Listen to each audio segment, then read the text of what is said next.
country, and finally to its current form as established by the 2012 legislation that unified the various district mutual health insurance schemes into the National Health Insurance Scheme.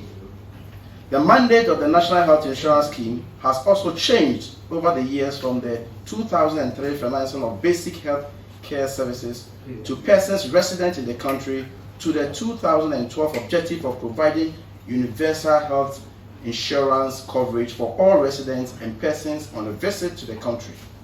Although the scheme has struggled since its inception to meet claims of active members from service providers, the recent misapplication of funds collected as levies and SNP contributions for other government projects, in addition to increase in non-core activities of the fund, has placed the fund into medical comatose. Every health insurance scheme requires a constant flow from its funding streams and elbow room to invest a portion of its inflows if it were to stay viable.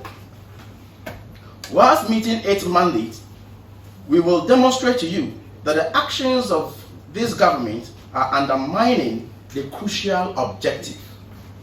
Under President Akufo-Addo, lodging of the National Health Insurance Levy and the 2.5% of the SNP contributions to the National Health Insurance Fund has been left to the dictates of the Finance Minister in contravention of Section 52(1) of the National Health Insurance Act 852, which states that, and I quote, "The minister responsible for finance shall within 30 days after collection of the levy cause the levy to be paid directly into the fund and furnish the minister responsible for health and the authority with evidence of payment," unquote. Neither has the minister accounted to Parliament biannually, that is every 6 months, per the law, as expressly required by Section 52(2), which also states that, and I quote, "The minister responsible for finance shall present to Parliament every 6 months a report on payment of levies into the fund." Whilst in opposition, the then flag bearer of the New Patriotic Party, Nana Akufo-Addo, claimed that the National Health Insurance Scheme was dead and that he was coming to revive it. However, his annual payment toward the National Health Insurance Scheme tells a different story.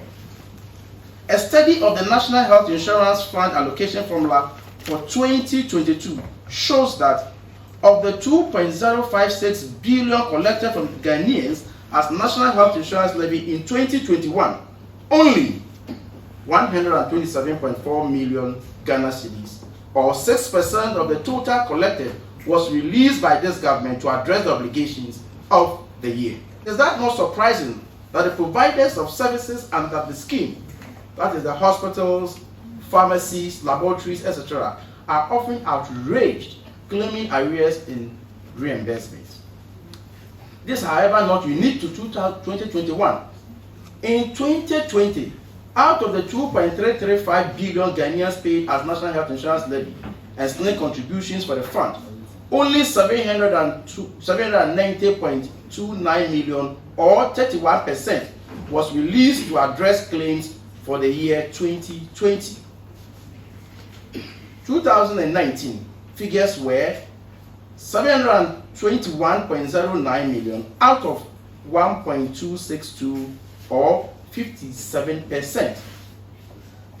2018 figures were 506.80 out of 1.579.9 billion, or 32%. We want to emphasize that since Nana Akufo-Addo took over as president, an average of 41.2% of collections due to the National Health Insurance Scheme has been released, compared to 73.25% under President Mahama.